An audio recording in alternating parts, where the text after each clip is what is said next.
Hi friends, എല്ലാവർക്കും ചാനലിലോട്ട് സ്വാഗതം.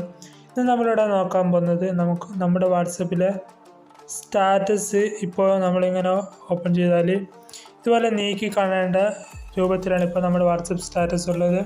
ഇപ്പുറത്തെ സൈഡിലായിട്ട് നിങ്ങൾക്ക് സ്ക്രീൻഷോട്ട് കാണാൻ സാധിക്കും, നമ്മുടെ പഴയ വാട്സപ്പ് സ്റ്റാറ്റസിൻ്റെ മോഡലായിട്ട്.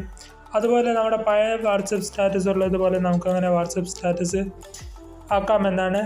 ഇതിനെ നിങ്ങൾ എൻ്റെ ഈ ചാനൽ ആദ്യമായിട്ടാണ് കാണുന്നതെങ്കിൽ ഒന്ന് സബ്സ്ക്രൈബ് ചെയ്യുക, തൊട്ടടുത്തുള്ള ബെല്ലൈക്കൺ കൂടി എനേബിൾ ചെയ്യുക. എന്നാൽ പിന്നെ വീഡിയോയിലേക്ക് പോവാം. പിന്നെ നമ്മൾ വാട്സപ്പ് ഓപ്പൺ ചെയ്തതിന് ശേഷം വാട്സപ്പിൻ്റെ സ്റ്റാറ്റസിൻ്റെ ഐക്കൺ ഓപ്പൺ ചെയ്യുക. അപ്പോൾ നമുക്ക് ഇങ്ങനെയാണ് കാണാൻ സാധിക്കുക. അപ്പോൾ നിങ്ങളിവിടെ ആയിട്ട് ചാനൽസ് എന്ന് കാണാൻ സാധിക്കും. നിങ്ങളുടെ ഫോണിൽ ഇതുപോലെ ചാനൽ ഉണ്ടാവും. അതുകൊണ്ടാണ് നമ്മുടെ സ്റ്റാറ്റസ് പഴയതുപോലെ കാണാൻ സാധിക്കാത്തത്. പിന്നെ എന്ത് ചെയ്യുക, നമ്മുടെ ഈ ചാനലിലൊന്ന് ക്ലിക്ക് ചെയ്യുക. എന്നുവെച്ചാൽ ചാനലിൻ്റെ നെയിം ക്ലിക്ക് ചെയ്യുക. എന്നുവെച്ചാൽ ഇങ്ങനെ അടിയിലോട്ട് നീക്കിവിടെ അൺഫോളോ ചാനൽ എന്നാണ് സാധിക്കും, അത് ക്ലിക്ക് ചെയ്യുക. എന്നുവെച്ചാൽ അൺഫോളോയിൽ ക്ലിക്ക് ചെയ്യുക. കുറച്ച് സമയം ഒന്ന് വെയിറ്റ് ചെയ്യുക. അതിന് ശേഷം ബാക്ക് അടിക്കുക.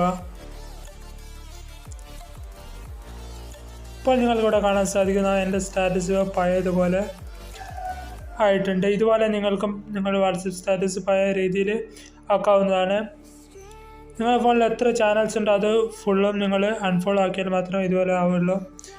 വീഡിയോ നിങ്ങൾ ഇഷ്ടമായ ലൈക്ക് ചെയ്യാനും ഷെയർ ചെയ്യാനും സബ്സ്ക്രൈബ് ചെയ്യാനും മറക്കരുത്. പിന്നെ അടിപൊളി വീഡിയോ അടുത്ത വീഡിയോയിൽ കാണാം.